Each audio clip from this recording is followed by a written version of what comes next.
Hello everybody, welcome back. Episode 21 now. Hopefully again this video will be cropped. This will be the last one that I'll hopefully be cropping because I'll either figure out how to full screen TEW or I will have just I'll be bringing it up again, I guess. Some more Super X Cup matches have went on Explosion. I'm still not going to show Explosion despite there being important matches. I just think it works better if I just keep giving you the show history and then showing you the table. So on Explosion, Chris Sabin defeated Petey Williams, Willie Mack defeated Rohit, Daniel Makabe made his debut and defeated Jake Christ, Dez defeated Crazy Steve, and TJP defeated Daga. Now Chris Ridgeway will be having his match with Daniel Makabe on Impact, so he still has not wrestled yet. As you can see here, this table is completely tied. Daga, TJP, Makabe, Christ. Or no, Makabe and Wentz on 2. Chris Ridgeway is yet to wrestle. I think what we're going to be doing, by the way, is top 2 from each group, semi-final, and then final. And Buck B, you've got Mac and Sabin on 4, Dez and Rohit on 2, and then Steve and Petey will win. Rohit should have 2 matches though, because he's a win and a loss. I must have had it updated that on my spreadsheet, but that's fine. I'll have to fix that afterwards. And then we'll just get straight into the show. 124 minutes, 21 segments. Another good show. Hopefully, we'll get the rating we deserve. Another intro. Callis and Matthews cover the EC3's number 1 contendership match, the winner being Sammy Callahan. They cover Trey's sort of confrontation, awkward moment with the Rascals, Kylie Rae's new heated self competing with Deonna Purrazzo, and of course the debut of Serena Deeb. 38 segment, not bad. Matthew struggled for once, that's alright. It's always once in a while that they struggle. And then Carl Anderson and Doc Gallows go out for their promo.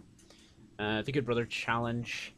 They start their spiel, throwing out catchphrases until they're interrupted by Heath and Rhino. Not the usual kind of interruption you'd expect.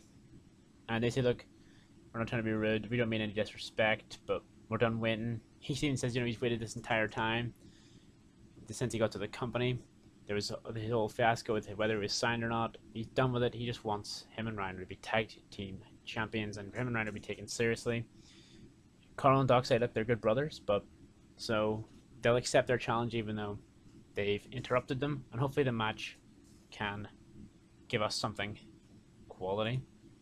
And a 54, defense number 2 for the Good Brothers as they defeat Heath and Rhino in 12 minutes. Anderson pins Rhino off of a magic killer. 54 is a really good rating, I think. I'm hoping actually this month actually might be really good for the tag team titles. If the defenses and the matches are good, despite there not being the story, hopefully the prestige will grow. Heath and Rhino got 48 each. Anderson and Gallows, Anderson 53, Gallows 51. Some really good stuff. Gallows is even getting better at his gimmick. So maybe these guys are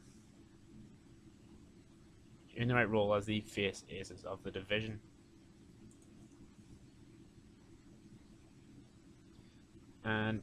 But in their match, actually, they would have been some interference on behalf of the North, stopping Heath and Rhino from getting the titles, unbeknownst to our Good Brothers. Heath and Rhino will then be jumped by the North and then saved by the Good Brothers, who do not let the North just run down Heath and Rhino. They save them, they help them up, show them some respect as they run off the North. In a 54, again, a really good segment for the tag team division. Speaking of tag team division, Knockouts Tag Team Wrestling, 6-minute match. Rosemary and Taya Valkyrie defeat Alicia Edwards and her partner Rachel Ellering as Taya beats Alicia Edwards with a Northern Lights suplex. They're just, the default babyface jobber team who have been defeated by Rosemary and Taya Valkyrie. And you can tell why. There's a large gap between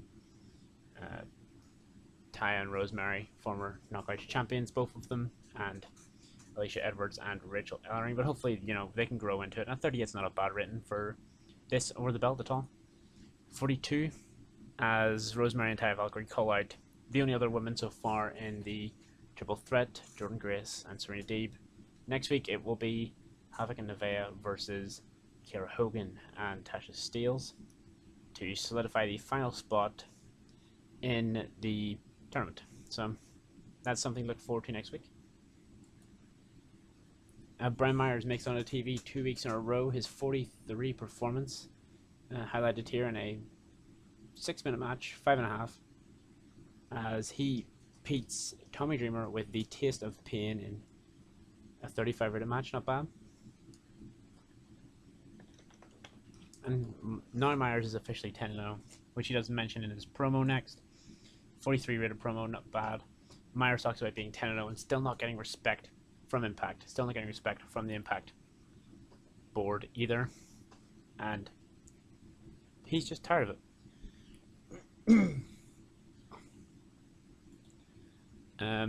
After that match and that promo, Deonna Purrazzo comes up to the commentary table and she gives a little note to Don Callis, who reads it out and says that per the champion and Impact Management, or well, per the champion, not Impact Management, if Kylie Rae would like a opportunity to the title, she has to. The champion says that she must defeat Havoc tonight in a hardcore match. So we're going to see Havoc in action tonight, assuming Kylie Rae accepts, in a big hardcore match with Kylie Rae. Of course, as Deonna Purrazzo makes Kylie Rae jump through some hoops in order to compete for her title. 19 hype for Makabe and Ridgeway does not go well. Hopefully the match is better. 48, yeah, the match is a lot better. Maybe just keep them wrestling and not segments. But Ridgeway gets his first victory in the Super X Cup. Makabe taking the loss here after a Tiger Bomb in 8 minutes. Some good performances though, 45 and 43. So I think they've both got a future in the X Division, although Ridgeway is only here on loan till the tournament's over. Rich Swann has a promo saying that tonight he gets a chance. Impact Management have given him a chance to take on Sami Callihan, and if he can beat Callihan, he'll get a match. He'll be added into the match of the T3, making a triple threat. And he knows that Eric Young is inevitably going to come out and get him, because they're stuck doing this until one of them eventually wins. So Swan says, just so that you know, Eric, when you come out, I will be ready. Chris Bay returns to action for the first time since losing his X Division title and defeats Cody Deaner in a 6-minute match just to heat Chris Bay back up. 52 is really good though. Bay 47, Deaner 32. I believe this is actually one of the Deaner, the turns heel, by the way. I think I got that wrong on the last episode. So just to correct it, it's Cody Deaner that turns heel on Cousin Jake. And then Bay calls out Trey and his fracturing relationship with the Rascals and says, does he really think that Wentz and Dez will be okay with him stealing the spotlight from them constantly, despite all their hard work? And that's the question, will this the Super X Cup and Trey's single success fracture the Rascals? Find out next time. Kylie Rae, obviously, this is her promo interview with Madison Rayne, accepting the challenge laid out by the champion, and says that tonight she'll beat Havoc. She wants Havoc to bring her best, and then she'll beat Knockouts champion Deonna Purrazzo at Final Resolution. 42. Kylie Rae does in fact defeat Havoc in the hardcore match with a super kick, probably like a super kick while Havoc's holding a chair or something, or some hardcore assortment. 42 is a decent match as well. Havoc with a 42, Kylie with a 38. Hopefully by the pay-per-view we can have Kylie performing up above 40. Is there a reason why she's not doing it? Odd face-face combination, but that would affect them both. So there's no really major reason. Hopefully though Kylie can get up above the 40 rating before the pay-per-view. 34, Deonna Purrazzo slides into the ring, attacks Kylie Rae after that brutal hardcore match, but Havoc comes back and makes the save to run off Deonna Purrazzo. So just so far we've had Deonna Purrazzo's been able to get physical with Kylie just a bit, but Kylie's not been able to get her hands on Deonna properly yet. 53, this should be Josh Matthews, obviously, but Moose comes out and he's furious. Much like Brian Myers, he's furious that he was not in the Impact Fatal 4-Way. He's also not getting the same match like Rich Swann is tonight, despite not being able to make it to the ring last week. And he's furious, and he's in people's face, and he's yelling at Matthews, he's yelling at Callis, he's maybe put his hands on them, until James Storm's music hits. Moose then squares up to him, trying to find out what this old man, in his words, wants, and says if he's not careful, then Moose will put Storm in the home. Storm's out there in his essentially street clothes, beer in his hand, takes a swig of the beer in Moose's face, spits in his face, and starts just brawling with Moose. Moose obviously can't see the two of them brawl. He's able to hit the last shot, lays Moose out, crowd cheers, drinks some beer, and goes backstage. So that's sort of us warming up a Moose James Storm feud. I'm sure they'll have a match next week on Impact. And I think it's a good use of James Storm as well, having him come out, spit beer in Moose's face, brawl with him. I'm sure that's something the crowd would pop for in real life. 42 hypes up Sami Callihan and Rich Swann in the main event. If Swann wins, he gets a number 1. He's added into the EC3 Sami Callihan match, making a triple threat. Will he do it? No. Ooh, that's a terrible match. They don't click at all. Awful.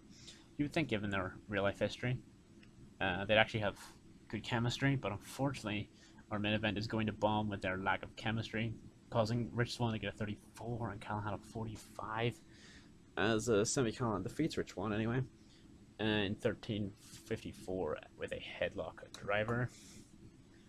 Oof, was there anything else wrong with it? Was it just their lack of chem? Sami Callihan held back.